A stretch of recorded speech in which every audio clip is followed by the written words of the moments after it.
ভিত্তিতে রায় বা আদেশ ঘোষণা করা যাবে। এই আইনের এটাই একটা বৈশিষ্ট্য যে আদালতকে অনেক এক্সক্লুসিভ ক্ষমতা দেওয়া আছে।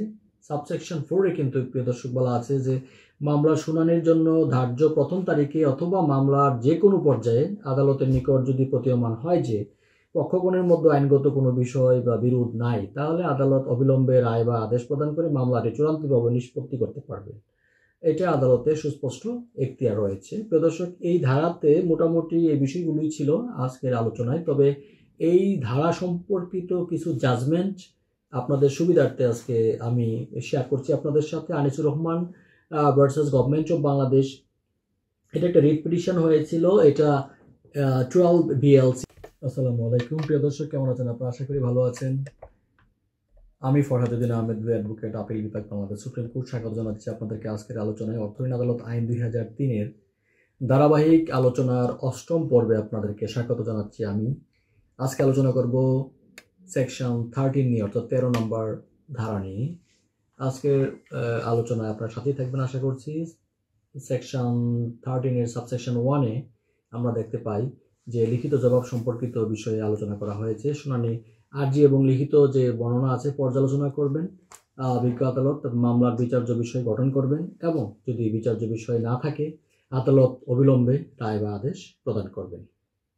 সাবসেকশন 2-তে আমরা দেখি যে শুনানির ধার্য তারিখে উভয় পক্ষ যদি অনুপস্থিত থাকে তাহলে আদালত আর্জি ও লিখিত বর্ণনা পর্যালোচনা করবেন, করেই মামলার বিচার্য বিষয় গঠন করবে এবং যদি বিচার্য বিষয় না থাকে আদালত অবিলম্বে রায় বা আদেশ প্রদান করবে।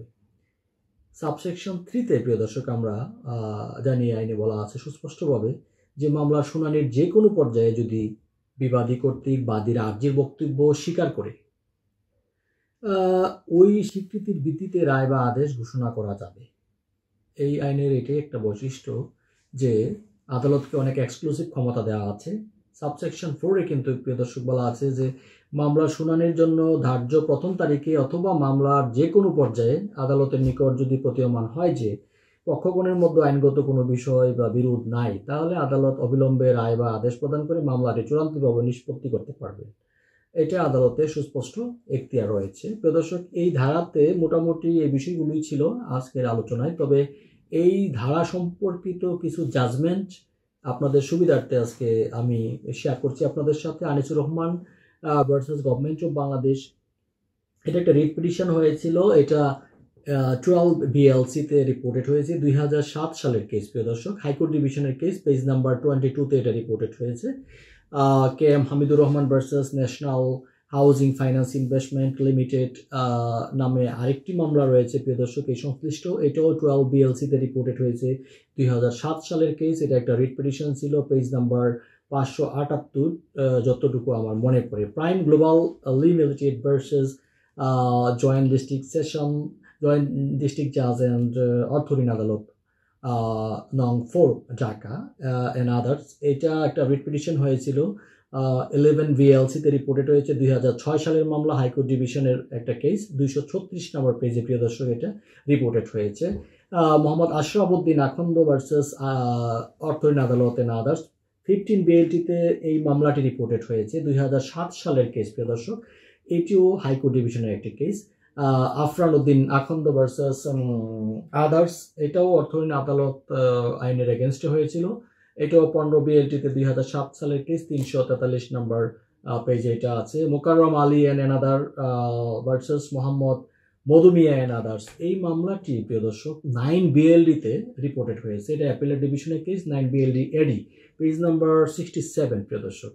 কামাল উদ্দিন আখন্দ ভার্সেস অর্থঋণ আদালত, এটা একটা গুরুত্বপূর্ণ মামলা বটে। 6 ADC-তে রিপোর্টেড হয়েছে। ADC আপনারা ভালো করেই জানেন, অ্যাপিলেট ডিভিশন কেসেস। 2009 সালের মামলা, এটা 383 নম্বর পেজে রিপোর্টেড হয়েছে। এটা অথর জাজ ছিলেন মিস্টার জাস্টিস তোফাজ্জল ইসলাম। আর prime global limited and others versus joint district জাজ অ্যান্ড অর্থঋণ আদালত নাম্বার 4 ঢাকা অ্যান্ড আদার্স, এটা 11 BLC-তে এই মামলাটি রিপোর্টেড হয়েছে। এটা হাইকোর্ট ডিভিশনের একটি case. 236 number page, so far as I can remember, এটা রিপোর্টেড হয়েছে। মিস্টার আফরান উদ্দিন আখন্দ ভার্সেস অর্থঋণ আদালত, 15 BLT, 2007 সালের কেস। এবং পেজ নাম্বার 343 আপনারা পেয়ে যাবেন এই মামলাটি। আরেকটি মামলা প্রিয় দর্শক আপনাদেরকে এই সেকশনেরই রেফার করা যেতে পারে, সেটা হচ্ছে মোহাম্মদ কামাল উদ্দিন আখন্দ ভার্সেস অর্থঋণ আদালত। এটা 6 এডিসি পেজ নাম্বার 383-তে আছে। তাজউদ্দিন নামে একটি মামলা আছে ভার্সেস বাংলাদেশ। তাজউদ্দিন ভার্সেস বাংলাদেশ, এটা রেড পিটিশন 19 BLC-তে রিপোর্টেড হয়েছে, 526 নম্বর পাতায় সেটা আছে প্রিয় দর্শক। অর্থঋণ আদালত আইন 2003-এর ধারাবাহিক আলোচনার 8ম পর্বে অর্থাৎ পার্ট 8-এ আজকের এই বিষয়গুলি আজকে আলোচনার জন্য ছিল প্রিয় দর্শক।